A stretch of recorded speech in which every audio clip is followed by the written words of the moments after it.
weird story. Unfortunately, we all knew. Well, not all of us, but Lou, myself, and Tommy knew each other through the scene. We've been in multiple bands for so many years, and bounced around. And we always ran by each other, hung out. We jammed a few times, and then we actually had different bands in the studio in Rockaway together, next door to each other. Long story short, after all those bands fell through, whatever happened, Tommy and I were like, yo, let's get together and start playing. And we actually started what we thought was going to be a Christian metal band. And before you know, we had a bunch of weird tryouts. And we had some guy come down from, where was he from? Which guy? The guy from, he took a bus like 3 hours to try out. And it was really fun. I don't know where he was from. Yeah, and he told us he was classically trained. And it was just, I wish I had that on camera, because he came in and he had like a book and he was like, oh, I'm going to sing now. And it was like, he wasted that time. But long story short, we that didn't work out, and we started playing with Lou, and he brought a whole different element to the band, and then rather than just me and Tommy, and we were trying out singers, and then Joey came along, and the pieces meshed, and here we are. I mean, I don't understand it myself. That's why it's a little jumbled of a story, but that's how we came to be. After they found everyone, they kind of needed a bass player, so they went in the bin of bass players, and I was lucky enough they grabbed me. So yeah. It was, because we first he was the least started. worst of the tryouts. I need someone that could sing. I need a bass player that could sing. That's really what it came down to. It's a collaborative, I would hate to say there's a mean. No, we all feed off of each other. That's my guy writes his own part. I mean, there's no one in the band that doesn't write his own stuff. Joey generally writes all the lyrics. Like once in a while, we'll give him a topic or something, but most of the lyrics is all Joey. The music is kind of, all of us. Everybody puts their own spin on it, kind of. Yeah, we're all quick to hate on each other's ideas as immediately oh, as absolutely. possible. We'll hate something 1 week, then like 3 weeks later, be like, "That's great, play it again." Yeah. You hated it last time. Yeah. Another quick story, like the song Juice. Oh, yeah. Well, Howie hated it. And for a year, we never played it and then all of a sudden I was begging these guys, and all of a sudden now they started playing it, and it's one of the best songs. So make me feel alright. I feel alright. I don't know what my influences were. Aretha Franklin. I'll actually say a lot of Dave Matthews Faith No More. Mostly the 90s grunge scene, but Dave Matthews was big. I had a couple of paintings of him in my basement. Yeah. And it's at least for me. For me, it was. Go ahead, Howie. I'm cutting you off again. A little bit, did a little 80s, a little 90s, heavy into Judas Priest and heavy into Alice in Chains. So, a little more on the metal side of the grunge movement, but still one of my all-time favorites. For me, it was also the grunge movement, but when everything started to get a little heavier, I got to like 70s rock. So it's a lot of Creedence Clearwater, like crazy, AC/DC, all of that. I like the more bluesy side of rock when I was, growing up. That was what I was really into. And He-Man. He-Man. Oh, you kidding me? I got the cassette still. And growing up, I guess it would be like 80s. Unfortunately, some of those bands are pretty bad. And I like some current, like some heavier bands. Like I'm a huge Seven Dust fan and stuff like that.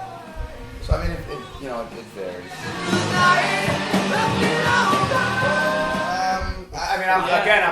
I'm big into the '80s, that glam movement. I wasn't the greatest. Guilty in the pleasure. world. Yeah, I would say Head Intruder. I think as far as like any band in this genre goes, everything I listen to is a guilty pleasure, according to what everyone says. I'm kind of guilty every time I open my mouth and mention somebody. They're like, "You listen to that?" I'm like, "Yeah, I listen." I listen to one. Tom Jones is my favorite. Love Tom Jones. Oingo Boingo. Yeah. I do theater. I do a lot of theater, and I did a Oingo Boingo musical. Believe it. Yeah, I did. Yeah. I'll be man enough to admit I listen to Sarah McLachlan. Yeah. So do I. That bitch makes me cry. What a with shot. commercials.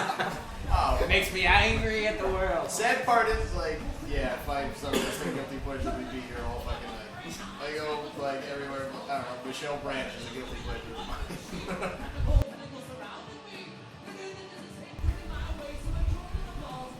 Joseph. Well, there seems to be like when I first started writing songs, just kind of roll off the top of my head with lyrics. And number one, we want everyone to feel sexually charged.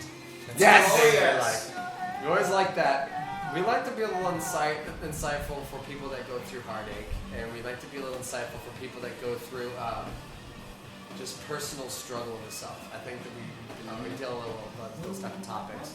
And we like to, and at the same time, trying to make sure that everything's a lot of fun. Yeah, like party rock. You know, Exactly. I would say party rock. You know, it's a lot of fun. Even when we're talking about Try to serious keep it topics, up. we try to keep it upbeat. Yeah, and I love that he wants it, you know, that saying you just said, sexually charged. Yeah, we do a lot of sexually charged songs. At the end of the day, it's all about having a good time because a lot of bands just take themselves way too seriously, and we're just a bunch of jackasses, and we love it. So Yeah. we want to Everyone bring have a good that time. to the audience. Yeah.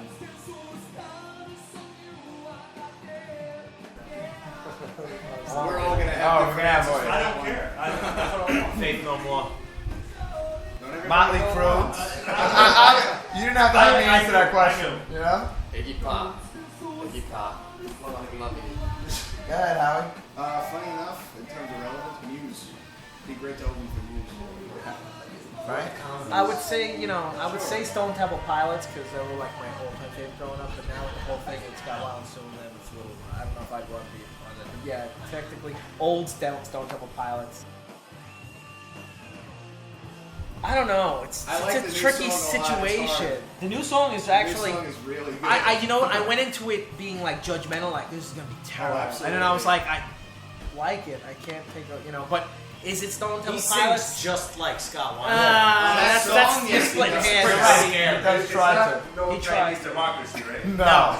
But Definitely not. I personally, as a big fan of STP, I would have liked them to maybe change the name. You wanted to hate on it. but I you wanted couldn't. to hate on it. I was couldn't. all ready to hate Frank on it. hates The singer on of everything. Linkin Park, are you Yeah. kidding me? And then it's like, I can't hate it. It's I had a full dose of haterade before I listened to it. But no, I mean, I would have liked them to change the name of the band.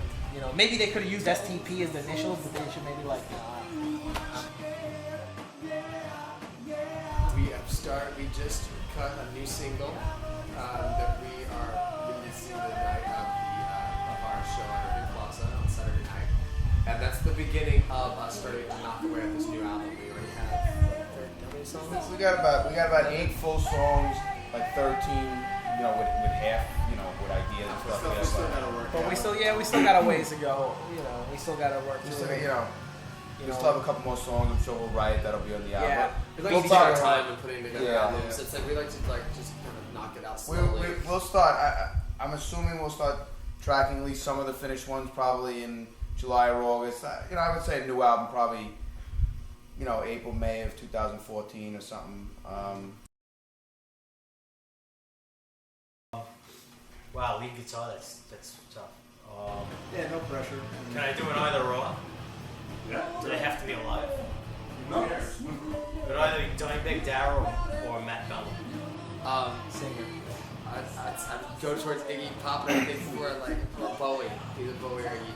Yeah. I would have to say, if you're looking for style, watching, I think Tommy Lee is the most entertaining drummer to watch. But as far as playing and stuff, it's got to be more of those. I'll take the easy way out. I'll go with Angus Young. Come on, his hooks are crazy. Toss up between Geddy Lee and Billy Gould. Oh, wait, I don't mean to intervene. Didn't you, Wow.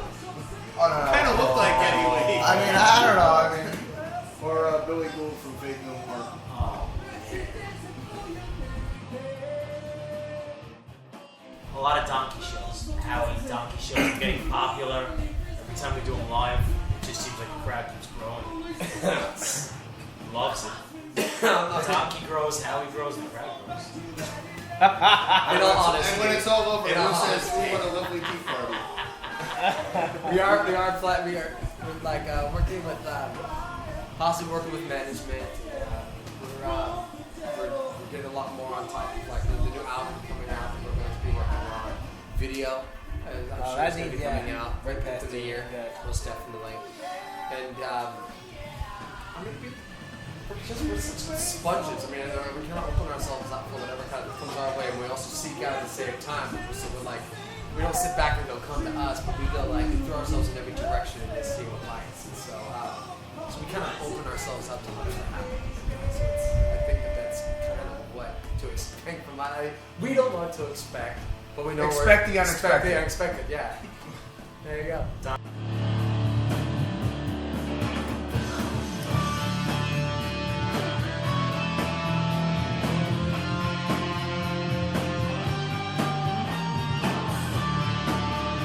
Very vocals. Howie Butts, bass. Louis LaRocco guitars. Frank Zano guitars. Tommy Mitchell drums.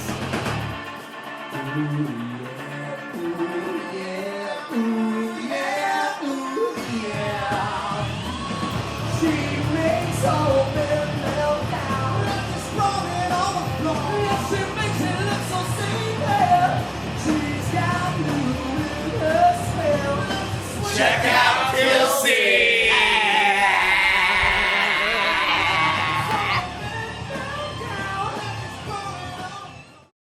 Check out kilScene.com. Ready? No, not that. He just said not.com like 4 times. Not.com.